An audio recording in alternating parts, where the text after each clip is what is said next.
Hi guys, வணக்கம். So இன்றைக்கி நான் என்னத்தை பற்றி ஷேர் பண்ண போகிறேன்னா, என்டிபிசியோட சிபிடி 1 எக்ஸாம் ஆர்ஆர்பி நான் அந்த எக்ஸாம் எழுதினேன். ஸோ அந்த எக்ஸாமோட ரிவ்யூ பற்றி மட்டும் பார்ப்போம். ஸோ ஒரு சின்ன disclaimer, I'm not gonna share questions and answers here because அதெல்லாம் ஷேர் பண்ணக்கூடாதுன்னு ஒரு ரூல் வந்துருக்குது. ஸோ ஸோ எக்ஸாம் நான் எழுதுனது வந்து ஷிஃப்ட் 1 அண்ட் கஷ்டமாக ஈஸியாக அப்படின்னு எனக்கு கேட்டிங்கன்னா, ஃபஸ்ட்டு என்னோடய பெர்ஸ்பெக்டிவ் நான் சொல்லிடுறேன். நான் வந்து ஆர்ஆர்பி என்டிபிசி வந்து ஃபர்ஸ்ட் டைம் அட்டெம்ப்ட் பண்ணுறேன். அப்ளை பண்ணிட்டு எனக்கு ஜஸ்ட் 3 months தான் டைம் இருந்துச்சு இந்த எக்ஸாமுக்கு ப்ரிப்பேர் பண்ணுறதுக்கு. ஸோ நான் வந்து ஐடியில் ஒர்க் பண்ணிக்கிட்டு இருக்கேன். நடுவில் வந்து என்னோடய ஃபிட்னஸோட ஜேர்னியும் போயிட்டுருக்கு. ப்ளஸ் இந்த மாதிரி ஒரு மேனேஜபிள் டைமில் படிக்க முடியுமான்னு நான் ஸ்டார்டிங்கில் இது பண்ணேன். பட் இந்த சுச்சுவேஷன்லையும் என்னால் படிக்க முடிஞ்சிச்சு. ஸோ எக்ஸாம் கஷ்டமாக ஈஸியானு என்ன கேட்டிங்கன்னா, எக்ஸாம் ஈஸி தான். ஸோ 100 கொஷின்ஸ்க்கு 1 மார்க். நெகட்டிவ் மார்க்கிங் வந்து 1/3 of mark is negative marking. So 90 மினிட்ஸ்க்கு முன்னாடி எக்ஸாம் முடிக்கிற மாதிரி தான் இருந்துச்சு. If you're a beginner also கண்டிப்பாக இது முடிஞ்சிச்சு, என்னால் முடிஞ்சிச்சு, அதனால தான் நான் சொல்கிறேன். இல்லை நீங்கள் ஜஸ்ட் அப்ளை பண்ணிவிட்டு போய் எழுதுகிற ஒரு ஆள் மாதிரி இருந்தீங்கன்னா கண்டிப்பாக உங்களுக்கு கொஷின் ஒன்றுமே புரியாது. So let me come back to the exam, how it went. So இந்த reasoning and current affairs and அந்த மாதிரி ஒரு செக்ஷன்ஸ்லாம் இருக்குல்ல, அதெல்லாம் ரொம்பவே ஈஸியாக இருந்தது. மேக்ஸ் வந்து ப்ராப்ளமேட்டிக்கலாக இருந்துச்சு, பட் ரொம்ப கஷ்டமாக கேட்கவே இல்லை இந்த தடவை. மேபி நான் ஃபர்ஸ்ட் டைம் போகும்போது ரொம்ப பயந்தேன், என்னடா ரொம்ப கஷ்டமாக ஏதாவது கேட்பாங்களே, நம்மளால்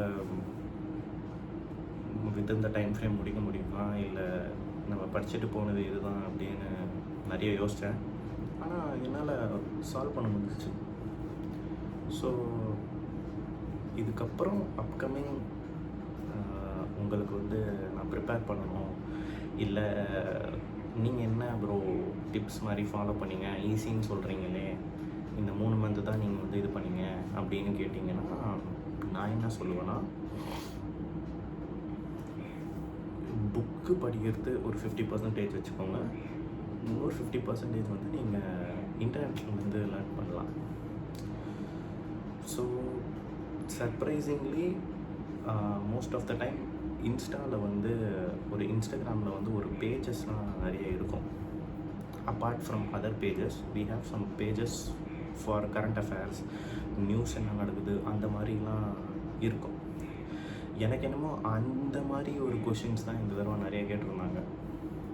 ஓகே, ஸோ இட்ஸ் வெரி நான் வந்து ப்ரிடிக்ட் பண்ணது வேறு கொஷின் பேப்பரு, ஆனால் எனக்கு ப்ரிடிக்ஷனில் வந்த மாதிரி வராமல் ஓகே என்ன வேணாலும் கேட்பாங்க அப்படிங்கிறது எனக்கு வந்து இந்த எக்ஸாமில் தெரிய வந்தது. பட் மேக்ஸ் பார்த்திங்கன்னா, நான் ஒரு புக்கில் படித்தேன். அந்த புக்கில் படித்த மேத்தமேட்டிக்ஸ் தான் எனக்கு கேட்டிருந்தாங்க. ஸோ நான் என்ன புக்கு படித்தேன்னா, இது வந்து பிடபிள்யூவோட பப்ளிகேஷன்ஸோட ஆர்ஆர்பி என்டிபிசி சிபிடி 1 புக்கு. இந்த புக்கில் பார்த்திங்கன்னா உங்களுக்கு ப்ரீவியஸ் 6 years 2025 வரைக்கும் ப்ரீவியஸ் 6 yearsல solved question papers and mock டெஸ்ட்டான இதெல்லாம் இதில் இருக்குது. பேக்கில் சொல்யூஷன்ஸ், இது எல்லாம் இது எனக்கு ரொம்ப யூஸ்ஃபுல்லாக இருந்தது. ஓகேவா, இது வந்து நான் அமேசானில் தான் வாங்கினேன். என்ன ப்ரோ பிடபிள்யூ பப்ளிகேஷன்ஸ்னால் ஃபுல் ஃபார்ம் என்ன அப்படின்னு கேட்டிங்கன்னா, ஃபிசிக்ஸ் வாலா பப்ளிகேஷன்ஸ். இதை நான் கேமராவில் காமிச்சிருக்கேன், கேமராவில் தெரியுதான்னு தெரில. ஓகே, ஸோ இந்த புக்கு அமேசானில் இருக்குது, நீங்கள் வாங்கிக்கோங்க.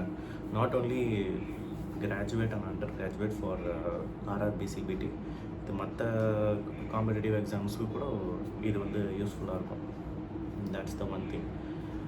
அண்ட் டிப்ஸ் நான் என்ன கொடுப்பேன்னா, ஃபர்ஸ்ட் எடுத்தோடனே நீங்கள் ரீசனிங், மென்டல் எபிலிட்டி, அப்புறம் கரண்ட் அஃபேர்ஸ் இதில் வந்து ஃபோக்கஸ் பண்ணுங்கள். மீதி மேத்தமேட்டிக்ஸ் வந்து இதெல்லாம் முடித்ததுக்கப்புறம் உங்களுக்கு உங்கள் எக்ஸாம் சென்டரில் ஷீட் கொடுப்பாங்க, அதுக்கப்புறம் சால்வ் பண்ணுங்கள். ஏன்னா எடுத்தோடனே மேக்ஸில் வந்து நீங்கள் இறங்கிட்டிங்கன்னா மற்ற கொஷின்ஸ்க்கெல்லாம் உங்களால் இது பண்ண முடியாது, ஆன்சர் அட்டம் பண்ண முடியாது. அப்புறம் டைம் அவுட் ஆகிரும், சிஸ்டம் வந்து லாக் ஆகிடும். So you just go with this flow. அது பண்ணும்போது நான் வந்து 75th மினிட்லேயே எல்லாம் முடிச்சிட்டேன். நான் வந்து நல்லா பண்ணேன்னு சொன்னேன், பட் நான் கிளியர் பண்ணுவேன்னு எனக்கு தெரியாது. பிகாஸ் இது ஜஸ்ட்டு நான் என்னோடய லைஃப்பில் ஒரு ட்ரை தான் கொடுக்குறேன். ஸோ அப்கமிங் எக்ஸாம் எழுதி போகிறவங்க வந்து கொஞ்சம் ப்ரிகாஷன்ஸாக பார்த்துட்டு போங்க. சில சென்டர்ஸ்லலாம் ரூல்ஸ்லாம் கொஞ்சம் நல்லா ஸ்ட்ரிக்டாக இருக்குது. வாட்ச் அண்ட் ஆர்னிமெண்ட்ஸ் போடக்கூடாது, ஸ்லிப்பர்ஸ் தான் போட்டு வரணும், ஷூ போட்டாலும் கொஞ்சம் செக் பண்ணுவாங்க, ஃபுல் ஸ்லீவ் போட்டால் ஃபோல்டு பண்ணக்கூடாது, பெல்ட்டு போடக்கூடாது. மென்ஸ்க்கு ஓகே, உமன்ஸ்க்கெல்லாம் கொஞ்சம் நிறையவே ரெஸ்ட்ரிக்ஷன்ஸ் இருந்தது. ஸோ அதெல்லாம் கொஞ்சம் நீங்கள் உங்கள் ஹால் டிக்கெட்டுக்கு நெக்ஸ்ட் அப்கமிங் பேஜஸில் சில ரூல்ஸ் அண்ட் ரெகுலேஷன்ஸ்லாம் இருக்கும், அதெல்லாம் கொஞ்சம் ஃபாலோ பண்ணிட்டு போகிறது பெட்டர். ஸோ இதோட அவ்வளோதான். வேறு ஏதாவது உங்களுக்கு டவுட் இருந்ததுன்னா கமெண்ட்ஸில் சொல்லுங்கள், நான் ஆன்சர் பண்ணுறேன். Okay, thank you.